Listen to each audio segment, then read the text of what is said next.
Good Thursday. I'm Dave Deken with a look at what's happening in Oklahoma agriculture and rural life in this episode of Red Dirt and Round Bales. Wheat is Oklahoma's largest planted crop by acreage and has an impact on our economy. Obviously, there is the grain that is sold at the elevator, then travels around the country and the world, but then there's the folks who harvest the grain, service the equipment, and help feed the guys and gals while they work in the fields. Now, this only works if we get the rains at the right time and if the wheat plant makes it through everything that the Southern Great Plains can throw at it. A while back, I had the opportunity to talk with Dr. Brett Carver, who heads up the wheat breeding program at Oklahoma State University. I've always been fascinated by the breeding and selection process of a wheat variety.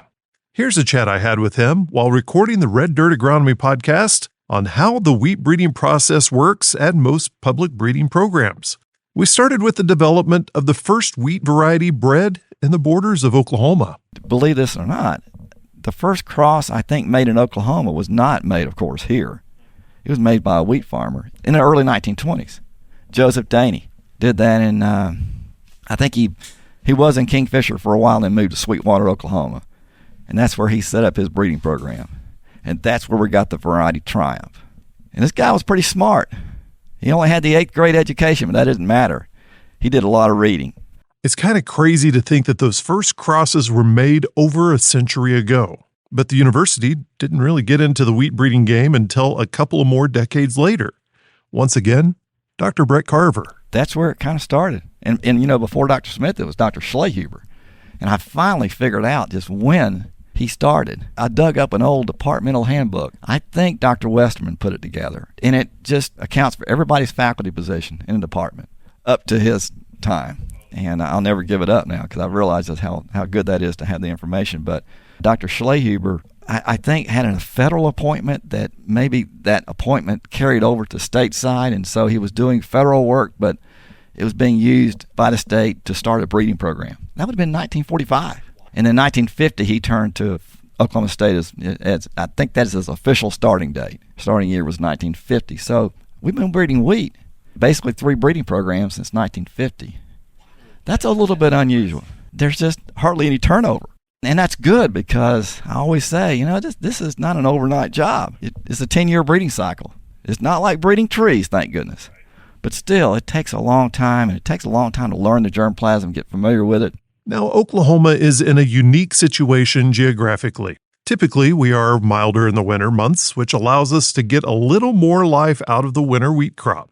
And many years ago, producers saw that green wheat as an opportunity to feed some livestock, and then the wheat crop almost became an afterthought. Then, Dr. Brett Carver came on board at Oklahoma State University. So when Dr. Smith retired, I had all this practice. I thought, well, heck, let's just take this practice and turn it into something. And one of my practices was kind of perfecting the dual purpose adaptation situation. That was really not something Dr. Smith took a liking to, I felt. And that was fine. Nobody else did in the Great Plains. But here we were putting cattle out on all our wheat, but never really breeding for it. I thought, how odd is that? But it was an opportunity I saw to fill a tremendous void, and a very important one. And when you plant 6 weeks earlier, you're running into some trouble. Yeah. And you need to breed a variety that can handle the trouble. So that was just one of the acid soil tolerance. Nobody was really giving acid soils the attention it needed from the genetic standpoint. A little bit at K-State, but again, that was something going on in other parts of the United States, but not really in the Southern Great Plains. Now, like any good house, you have to build it on a solid foundation. The varieties Dr. Carver develops these days come from decades of science and millions of crosses.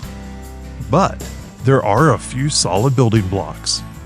It does amaze me how decades of work into one little wheat seed can impact so many people in our small towns and around the world when it grows from our Oklahoma red dirt. To learn more about our chat with Dr. Brett Carver, visit reddirtandroundbales.com.